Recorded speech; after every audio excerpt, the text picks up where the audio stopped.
Hello friends, ഇന്നത്തെ എപ്പിസോഡിൽ ശാലിനി തേജസ്വിനിയുടെ കഥ കേട്ട് ആകെ വിഷമത്തോടെ നോക്കുമ്പോ ശാലിനിയോട് തേജസ്വിനി പറയുന്നു, ഞാൻ നിന്നെ വളരെ ബോറടിപ്പിച്ചു അല്ലേ? അത് കേട്ട ശാലിനി പറഞ്ഞു, ഏയ് ഞാൻ കരുതിയത് നിനക്ക് നല്ലൊരു ജീവിതം കിട്ടിയിട്ടുണ്ടാകുമെന്നായിരുന്നു. അത് കേട്ട ഉടനെ തന്നെ തേജസ്വിനി പറഞ്ഞു, ശാലിനി ആർക്കാ അല്ലെങ്കിൽ എന്താ ഈ നല്ല ജീവിതം എന്ന് പറഞ്ഞാൽ?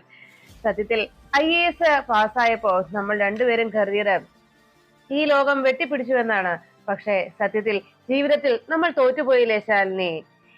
അപ്പോഴേക്കും ശാലിനി ആകെ വിഷമത്തോടെ തേജസ്വിനിയെ നോക്കുന്നത് കണ്ട് തേജസ്വിനിയെ ശാലിനിയുടെ തോളിൽ കൈവച്ചുകൊണ്ട് പറഞ്ഞു, ശാലിനി നീ പക്ഷേ തോറ്റിട്ടില്ല. ഞാൻ തോറ്റു എന്ന് പറഞ്ഞ പോലെ നീ തോറ്റിട്ടില്ല. നീ സ്വയം തോൽക്കാനുള്ള വഴികൾ ഒരുക്കുകയാണ് എന്നാണ് എനിക്ക് തോന്നുന്നത്. ശാലിനി, ഞാൻ സ്നേഹിച്ചത് ഒരു നരാധമനെ ആയിരുന്നെങ്കിൽ നിന്നെ ദേവിയായി പൂജിക്കാനുള്ള പുഷ്പവുമായി നിന്റെ പിന്നാലെ നടക്കുന്ന ഒരു നല്ല മനസ്സിന്റെ ഉടമയാണ് നിന്റെ വിഷ്ണു. 20 വർഷക്കാലം പ്രണയിച്ചിട്ട് അല്പ ദിവസങ്ങൾ മാറി നിന്ന് എന്നെ മറന്ന് മറ്റൊരു പെണ്ണിന്റെ പിന്നാലെ പോയതുപോലെ അല്ല. 6 വർഷക്കാലമായി നീ തിരിച്ചു വരുമെന്ന് കരുതി, ദേവിയായി കരുതി പൂജാ പുഷ്പവുമായി നിന്റെ പിന്നാലെ നടക്കുന്ന നിന്റെ വിഷ്ണുവിന്റെ സ്നേഹം നീ കണ്ടില്ലെന്ന് നടിക്കരുത് ശാലിനി. സത്യത്തിൽ ആ മനുഷ്യനെ പോലെ ഒരാളുടെ സ്നേഹം കിട്ടാൻ ഏത് പെണ്ണാ ആഗ്രഹിക്കാത്തത്? ശാലിനി, ഇനിയും നീ ഇങ്ങനെ വിഷ്ണുവിനെ തള്ളി പറഞ്ഞു തന്നത് നിന്റെ ജീവിതം തന്നെ നീ സ്വയം ഇല്ലാതാക്കുന്നതിന് തുല്യമാണ്.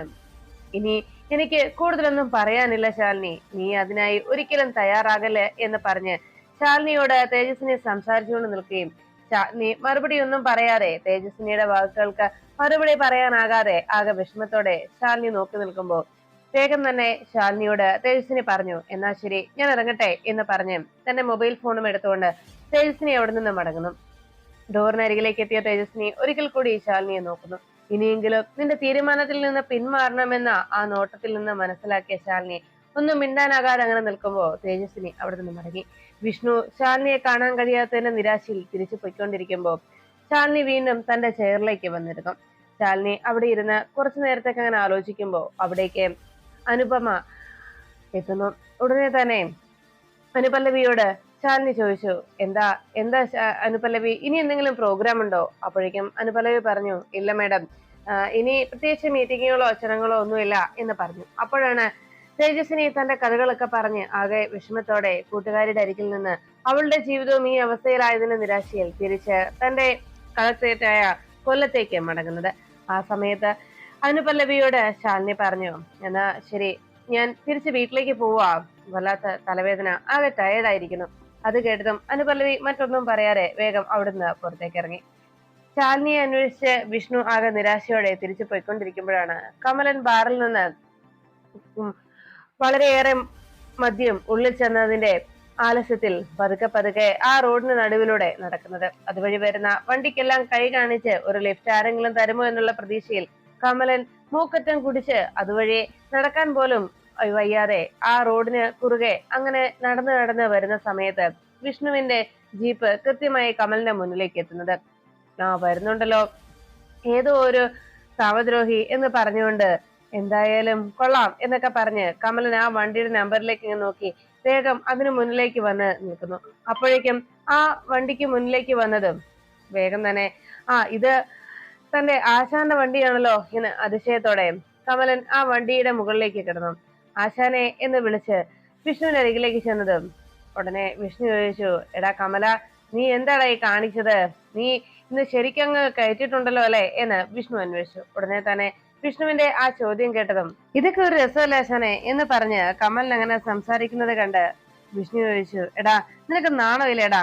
ഒരു പിഞ്ചു കൊച്ചിനോട് നീ സത്യം ചെയ്തിട്ടാണോടാ ഇങ്ങനത്തെ പണിയൊക്കെ കാണിക്കുന്നത് എന്ന് ചോദിച്ചതും ഉടനെ തന്നെ കമലൻ പറഞ്ഞു, എന്റെ ആശാനെ, അവര് കൊച്ചുകുട്ടികളല്ലേ, അവരുടെ മനസ്സ് കളങ്കമില്ല. അതുകൊണ്ട് കുട്ടികൾ ഇങ്ങനെ ഓരോന്നൊക്കെ പറയുമ്പോ നമ്മളതതിനൊക്കെ നിന്നു കൊടുക്കുന്നു, അത്രയല്ലേ ഉള്ളൂ. അല്ല ആശാനെ, ആശാന്റെ കാര്യം ഓർത്തു നോക്കി, ആമയും മുയലും തമ്മില് മത്സര ഓട്ടം നടത്തിയെന്നുള്ള കാര്യം അത് നമുക്ക് രണ്ടുപേർക്കും അറിയാം. അങ്ങനെ ഒരു സംഭവം നടക്കില്ലെന്നും നടന്നിട്ടില്ലെന്നും.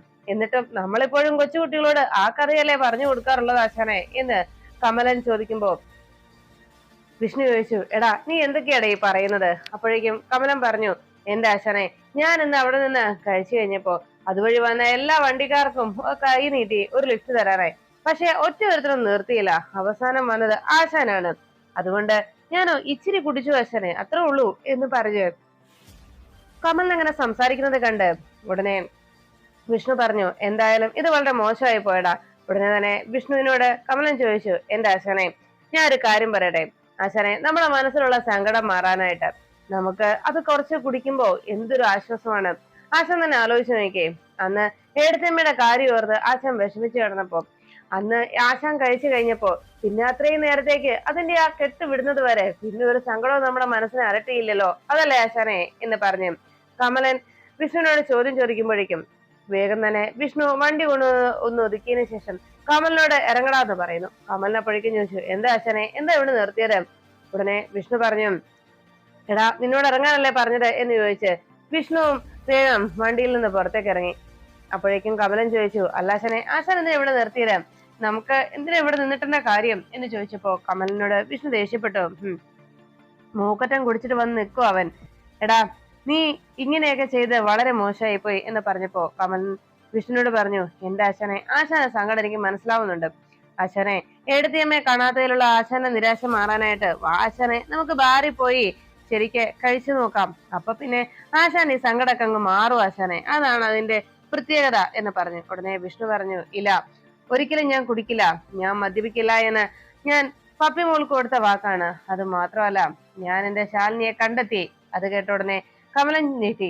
എന്നിട്ട് എവിടെ ആശാനെ, എഴുത്തിയമ്മ എവിടെ എന്ന് ചോദിച്ചപ്പോ കമലിനോട് വിഷ്ണു പറഞ്ഞു, അയാൾ ഇവിടെ തന്നെ ഉണ്ടടാ, ഞാൻ അയാളെ ഇവിടെ വെച്ച് കണ്ടതാണ്. കളക്ടറുടെ സകല പ്രൗഢിയോടും അയാൾ ഈ നാട്ടിൽ തന്നെയുണ്ട്, ഞാനത് കണ്ടതാ, എന്റെ കണ്ണ് നേരെ കണ്ടതാ, എന്റെ കണ്ണുകൾ എന്നെ അവിശ്വസിപ്പിക്കില്ല എന്ന് പറഞ്ഞതും ഉടനെ വിഷ്ണുവിനോട് കമലൻ പറഞ്ഞു, എന്റെ ആശാനെ, ആ കളക്ടറെ അല്ലേ ആശാനെ നമ്മൾ ഇന്ന് അല്പം മുമ്പ് ആ ചടങ്ങിന് ക്ഷണിച്ചത്? പക്ഷെ എന്നിട്ട് ചടങ്ങിന് വന്നത് ആരാണ് ആശാനെ? ആ കളക്ടറുടെ പേരും മറന്നുപോയി. തേജസ്വിനി, ആ കളക്ടറല്ലേ ആശാനെ നമ്മൾ കണ്ടത് എന്ന് ചോദിച്ചതും വിഷ്ണു പറഞ്ഞു, ഇല്ല, ഇവിടുത്തെ കളക്ടർ ശാലിനി തന്നെയാ, എനിക്ക് ഉറപ്പുണ്ട്. അയാള് എന്റെ അരികിലേക്ക് വരുമ്പോ എന്റെ നെഞ്ചിനുള്ളിൽ ഒരു ഇടിപ്പുണ്ടാകാറുണ്ടടാ. ഈ 6 വർഷക്കാലം എന്റെ ഈ ഹൃദയം ആകെ ചത്ത് മരവിച്ച് കിടക്കുകയായിരുന്നു. എന്നാൽ അന്ന് ക്ഷേത്രത്തിൽ വെച്ച്, പിന്നെ ഇന്ന് നമ്മുടെ ആ ഓഡിറ്റോറിയത്തിലെ ആ ചടങ്ങിന്, ഹോട്ടലിലെ ചടങ്ങില് അയാൾ വന്നിട്ടുണ്ടായിരുന്നു, എനിക്ക് ഉറപ്പാണ്. അയാൾ തന്നെയാണ് ഇപ്പോഴും ഈ ജില്ലയുടെ കളക്ടർ. പക്ഷെ അയാൾ എന്റെ അരികിൽ നിന്ന് ഒഴിഞ്ഞു മാറി നടക്കുകയാണ്, അതാണ് സത്യം. എന്റെ മുന്നിലേക്ക് വരാതെ അയാൾ മനഃപൂർവ്വം മാറി നിൽക്കുന്നു. ഉടനെ കമലൻ ചോദിച്ചു, ആഹാ, അങ്ങനെയാണെങ്കിൽ ആശാനെ നേരിട്ട് കളക്ടറേറ്റിലോട്ട് ചെന്നാ പോരായിരുന്നോ?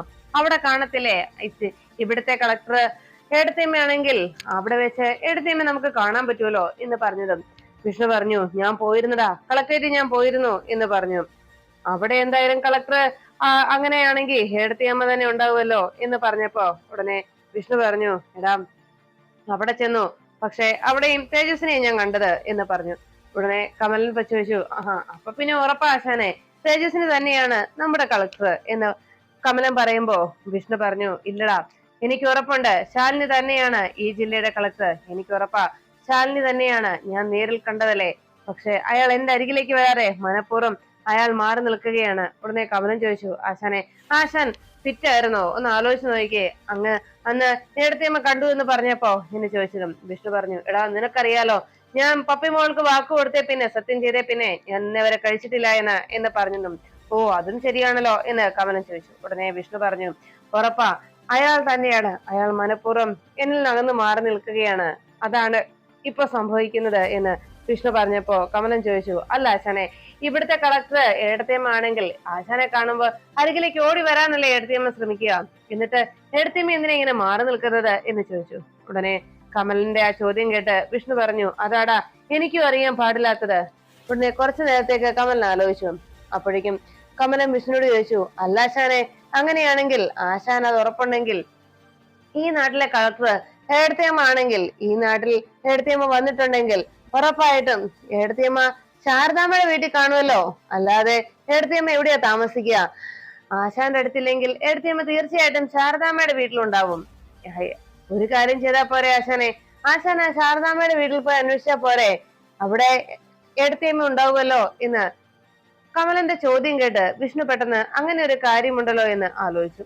വിഷ്ണു അത് ആലോചിച്ചു എന്നതും കമലൻ പറഞ്ഞു, അതെ ആശാനെ, കുറച്ച് ദൂരം കൂടുതലാണ്, എങ്കിലും ആശാൻ അവിടെ ശാരദാമ്മയുടെ വീട്ടിൽ ചെന്ന് നോക്കിയാ എടത്തിയമ്മയെ അവിടെ കാണാൻ കഴിഞ്ഞേക്കും. അതുപോലെ ആശാനെ എടുത്തിയമ്മ ഈ നാട്ടിലുണ്ടോ ഇല്ലയോ എന്ന് അറിയാൻ എന്ന് ചോദിച്ചപ്പോ വിഷ്ണുവിന് പെട്ടെന്ന് കമലം പറഞ്ഞതും ഒരു ഐഡിയ ആണെന്ന് തോന്നി. ഉടനെ തന്നെ വിഷ്ണു വേഗം തന്റെ ജീപ്പ് സ്റ്റാർട്ട് ചെയ്തു. ഇത് കണ്ടതോടെ കമലൻ ചോദിച്ചു, ആശാനെ ആശാൻ തനിച്ചു പോണ്ട, ഞാനും വരാം എന്ന് പറഞ്ഞതും വിഷ്ണു പറഞ്ഞു, വേണ്ട, നീ ഈ കോലത്തിൽ വരണ്ട, അത് ശരിയാവില്ല എന്ന് പറഞ്ഞ് വിഷ്ണു കമലിനെ അവിടെ നിർത്തിയിട്ട് വേഗം വണ്ടിയും എടുത്ത് അവിടെ നിന്ന് പുറപ്പെട്ടു. ഉടനെ കമലൻ പറഞ്ഞു, ആശാനെ ഞാനും വരാനേ. അപ്പോഴേക്കും കമലൻ ചോദിച്ചു, ആശാനെ അല്ലെങ്കിൽ എന്നെ എവിടെയെങ്കിലും ഒന്ന് ഡ്രോപ്പ് ചെയ്തിട്ട് പോ ആശാനെ എന്ന് പറഞ്ഞപ്പോ കമലിനോട് വിഷ്ണു പറഞ്ഞു, നീ ആരെങ്കിലും ഓട്ടോ വിളിച്ചു പോടാ എന്ന് പറഞ്ഞ് വിഷ്ണു വേഗം തന്നെ വണ്ടി സ്റ്റാർട്ട് ചെയ്ത് അവിടെ നിന്ന് പോയി. കമലിന് അപ്പോഴേക്കും ആകെ വിഷമത്തിലായി. ഞാൻ എന്തൊരു മണ്ടനാ, ഞാൻ തന്നെ എനിക്കുള്ള കുഴി തോണ്ടി. ഇപ്പോ ആശാനടുത്ത് പറയണ്ടായിരുന്നു. അല്ലെങ്കിൽ തന്നെ ഞാനിപ്പോ ആശാനോട് എന്തിനാ ഇങ്ങനെ പറഞ്ഞത്? ആശാന് ഇത്രയും ദൂരത്തേക്ക് വെറുതെ ആ എണ്ണയും കത്തിച്ചു പോകേണ്ട വല്ല കാര്യം ഉണ്ടായിരുന്നോ? ശാരദാമ്മയുടെ വീട്ടിലടുത്തുള്ള ആരെയെങ്കിലും ഫോണിൽ വിളിച്ച് സംസാരിച്ചാ പോരായിരുന്നോ? ഞാൻ എന്തൊരു മണ്ടനാ എന്ന് പറഞ്ഞുകൊണ്ട് കമലൻ അത് ഓർത്ത് അങ്ങനെ നിൽക്കുന്നു. അപ്പോഴേക്കും വിഷ്ണു ശാരദാമ്മയുടെ വീട് ലക്ഷ്യം വെച്ച് അവിടെ നിന്ന് പുറപ്പെട്ടു. വിഷ്ണു അവിടേക്ക് പോയിക്കൊണ്ടിരിക്കുമ്പോഴാണ് അവിടെ ശാന്തേശി ശാരദാമ്മയുടെ വീട്ടിൽ പരാതി കളക്ടർക്ക് മുന്നിൽ ബോധിപ്പിക്കാൻ എത്തിയ ആളുകൾക്കൊക്കെ ചായ കൊടുത്തുകൊണ്ട് നിൽക്കുന്നത്.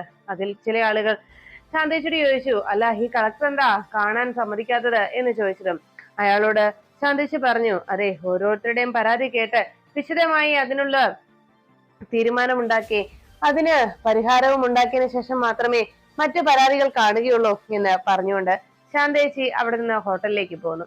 ഈ സമയത്ത് ശാലിനിയുടെ അരികിലേക്ക് എത്തിയ ഒരു വിധവയായ പാവം സ്ത്രീക്ക് അവർക്ക് വിധവ പെൻഷൻ കിട്ടാതിരിക്കുന്നതിന്റെ കാരണം എന്താണെന്നും അതിന്റെ പരാതിയിലുള്ള പ്രധാന പ്രശ്നങ്ങൾ എന്താണെന്നും ശാലിനി ആ പരാതി നോക്കി പരിശോധിച്ചു.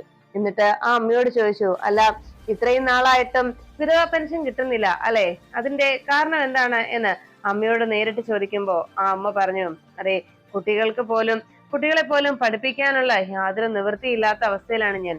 അന്ന് വിധവ പെൻഷൻ കിട്ടുന്ന കാര്യത്തിന് അപേക്ഷ കൊടുക്കാൻ ചെന്നപ്പോ അവരെന്നോട് പറഞ്ഞു, മേയർക്ക് പണം കൊടുത്താൽ കാര്യം നടക്കുമെന്ന്. ഞാൻ കെട്ടുതാലി പോലും വിറ്റിട്ടാണ് മേയർക്ക് 10-15 രൂപ കൊടുത്തത്. ഇപ്പോ എന്റെ കുഞ്ഞുങ്ങൾക്ക് ഭക്ഷണം വെച്ചു കൊടുക്കാനോ പറ്റാത്ത അവസ്ഥയിലാണ് ഞാനിപ്പോ എന്ന് ആ പാവം സ്ത്രീ വേദനയോടെ ശാലിനിയോട് പറഞ്ഞു. അത് കേട്ടതും ശാലിനി ചോദിച്ചു, ശരി, അപ്പൊ മേയർക്ക് പണം കൊടുത്തിട്ടും നിങ്ങൾക്ക് കാര്യം സാധിച്ചു കിട്ടുന്നില്ല അല്ലെ?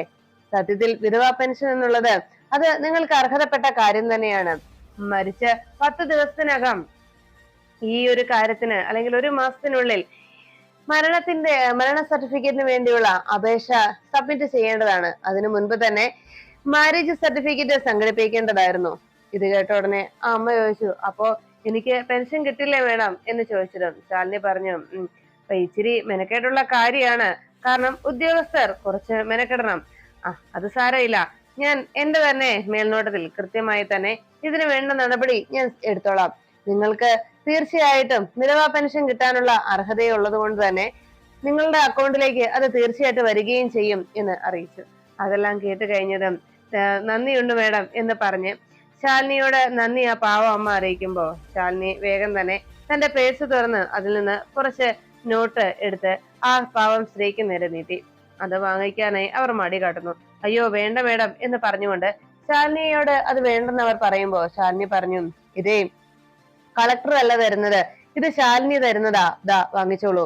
പിന്നെ ഇത് നിങ്ങൾക്കല്ല, ആ പാവം കുട്ടികൾക്കാണ്, അവർക്ക് ഭക്ഷണം വാങ്ങിച്ചു കൊടുക്കാനാണ് എന്ന് പറഞ്ഞ് ശാലിനി ആ പണം കൊടുക്കുമ്പോ ആ പാവം സ്ത്രീ എഴുന്നേറ്റ് ശാലിനിയോട് നന്ദി പറഞ്ഞു. ശാലിനിയുടെ കാല് തൊടാനായി അവർ കുനിയുന്നത് കണ്ട് ശാലിനി അവരെ തടഞ്ഞു. വേണ്ട, അച്ഛൻ, അമ്മ, ഗുരുക്കന്മാർ, ഇവർ 3 പേരുടെ മുന്നിൽ മാത്രമേ അവരുടെ 3 പേരുടെ കാലുകൾ മാത്രമേ നമ്മൾ പിടിക്കാവൂ എന്ന് ശാലിനി ആ അമ്മയ്ക്ക് ഒരു ഉപദേശം നൽകുന്നു. മോൾക്ക് നല്ലതേ വരൂ എന്ന് പറഞ്ഞുകൊണ്ട് ആ സ്ത്രീ സന്തോഷത്തോടെ അവിടെ നിന്ന് പോകുമ്പോ ശാലിനി അടുത്തയാളെ വിളിക്കാനായി അനുപല്ലവിയോട് പറയുന്നു. അനുപല്ലവി അടുത്തയാളെ വിളിക്കാനായി പോകുന്ന സമയത്ത് ശാന്തയുടെ ഫോണിലേക്ക് വിളിക്കാൻ തന്റെ മൊബൈൽ ഫോൺ എടുത്ത് കമലൻ നോക്കുന്നു. ഇനിയിപ്പം എന്താ ചെയ്യുക? എന്തായാലും ആശാൻ പാവം അവിടെ വരെ എന്നെ കത്തിച്ച് പോകേണ്ട കാര്യമില്ലല്ലോ. ആശാൻ ഇങ്ങനെ കറങ്ങിത്തിരിഞ്ഞ് പോകാതെ അല്ലാതെ തന്നെ ഞാൻ അതിനൊരു പോംവഴി കണ്ടെത്താവല്ലോ. അവിടെയുള്ള അവരുടെ പേരെന്തായിരുന്നു, ആ ജോലിക്കാരി എന്നെല്ലാം ആലോചിച്ച് കമലൻ കുറച്ചു നേരത്തേക്ക് നിന്നു. ശാന്ത തന്നെ. നോക്കട്ടെ, എന്റെ ബുദ്ധി എങ്ങനെയാണെന്ന് നോക്കട്ടെ. ഞാൻ എന്തൊരു മണ്ടനാ, ആശാനോട് അത് പറയേണ്ടതല്ലായിരുന്നു. ആശാനെ വെറുതെ അവിടേക്ക് പറഞ്ഞയക്കണ്ടായിരുന്നു. എന്തായാലും ഞാൻ നോക്കട്ടെ എന്ന് പറഞ്ഞ് വേഗം തന്നെ മൊബൈൽ ഫോൺ കയ്യിലെടുത്തിട്ട് കമലൻ ആ ശാന്തയുടെ പേര് അതിനകത്തുണ്ടോ എന്ന് നോക്കി. ആ ശാന്ത ശാന്ത എന്ന് പറഞ്ഞ് വേഗം മൊബൈലിലെ ശാന്ത എന്നൊരു സേവ് ചെയ്ത പേരുണ്ടോ എന്ന് നോക്കുന്നു. ആ പേര് കണ്ടെത്തിയ ഉടനെ തന്നെ കിട്ടിപ്പോയി, ഓ ഞാൻ എന്തൊരു ബുദ്ധിമാനാ എന്ന് പറഞ്ഞ് വേഗം ആ നമ്പറിലേക്ക് കമലൻ വിളിക്കുന്നു. ശാന്ത ഈ സമയത്ത് അവിടെ എത്തിയ ആളുകൾക്ക് ചായ കൊടുക്കുന്ന തിരക്കിലായതുകൊണ്ടിപ്പോ ശാന്തയുടെ ഫോൺ റിങ് ചെയ്തു.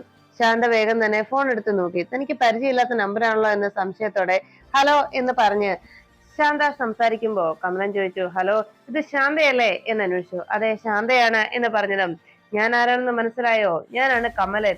അപ്പോഴേക്കും ശാന്തജിക്ക് ആകെ ഡൗട്ടായി, ഏത് കമലനാ എന്നുള്ള രീതിയിൽ കമലിനോ എന്ന് സംശയത്തോടെ ചോദിക്കുമ്പോ കമലൻ പറഞ്ഞു, അതെ ഞാനേ ആശാന്റെ കൂടെ വരാറുണ്ടായിരുന്നു അവിടെ കുടുംബശ്രീ ഹോട്ടലിൽ പലപ്പോഴും ഞാൻ ആശാന്റെ കൂടെ വന്നിട്ടുണ്ട്. ഈ കമലിനെ അറിയത്തില്ലേ എന്ന് ചോദിച്ചു. ഉടനെ തന്നെ ശാന്ത പെട്ടെന്ന് ആലോചിച്ചു, വിഷ്ണുവിന്റെ കൂടെ അന്ന് ആ ജീപ്പിൽ വന്നിറങ്ങാറുള്ള കമലിന്റെ ആ ഒരു രൂപം പെട്ടെന്ന് ശാന്തയുടെ മനസ്സിലേക്ക് എത്തി. കമലിനെ പെട്ടെന്ന് ഓർത്തുകൊണ്ട് ശാന്ത ചോദിച്ചു, അല്ല കമലിന് എന്തിനാ എന്നെ വിളിച്ചത്, എന്റെ നമ്പർ എവിടുന്ന് കിട്ടി എന്ന് ചോദിച്ചതും കമലൻ പറഞ്ഞു, അതെ അന്ന് ശാലിനി എടുത്തിയുമായിട്ട് ആശാൻ അന്ന് പ്രണയത്തിലായിരുന്ന സമയത്ത് എന്തെങ്കിലും ഒരു ആവശ്യത്തിന് ഇരിക്കട്ടെ എന്ന് കരുതി ഞാൻ എടുത്ത് സേവ് ചെയ്തതാണ് ഈ നമ്പര്. ഇപ്പൊ കണ്ടില്ലേ അത് ഉപകരിച്ചത്, ഞാൻ എന്തൊരു ബുദ്ധിമാനാ എന്ന് പറഞ്ഞ് കമലൻ തുള്ളിച്ചാടുന്നു. ഉടനെ ശാന്ത ആകെ ടെൻഷനിലായി. ഉടനെ തന്നെ കമലിനോട് ശാന്ത ചോദിച്ചു, അല്ല നിങ്ങൾ എന്തിനാ വിളിച്ചത് എന്ന് ചോദിച്ചതും കമലൻ ചോദിച്ചു, അതെ ഒരു കാര്യം ഞാൻ ചോദിക്കാനാ വിളിച്ചത്.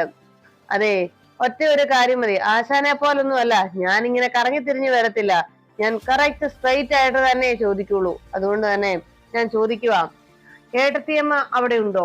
ആ ചോദ്യം കേട്ട് ശാന്തയാകെ ഞെട്ടി. ശാന്ത എന്താ എന്താ ചോദിച്ചത് എന്ന് അതിശയത്തോടെ ശാന്ത ചോദിക്കുമ്പോ കമൽ ഒന്നുകൂടെ ആവർത്തിച്ചു, അതെ എന്റെ ഏട്ടത്തിയമ്മ, അതായത് നിങ്ങളുടെയൊക്കെ ശാലിനി കുഞ്ഞ് അവിടെ ഉണ്ടോ എന്ന് ചോദിച്ചതും ശാന്ത പറഞ്ഞു, ഇവിടെയൊന്നും ഇല്ലല്ലോ. അല്ല കമലിനോട് ഇതൊക്കെ ആരാ പറയുന്നത് എന്ന് ചോദിച്ചപ്പോ കമലൻ പറഞ്ഞു, വേണ്ട വേണ്ട, ഇങ്ങോട്ട് കള്ളം പറയണ്ട, സത്യം ഞങ്ങൾ അറിഞ്ഞു, എന്റെ ആശാൻ അറിഞ്ഞു, ഏടത്തിയമ്മ ഇവിടെ ഉണ്ടെന്നും ഈ ജില്ലയുടെ കളക്ടർ ആണെന്നും ആശാൻ അറിഞ്ഞു കഴിഞ്ഞു.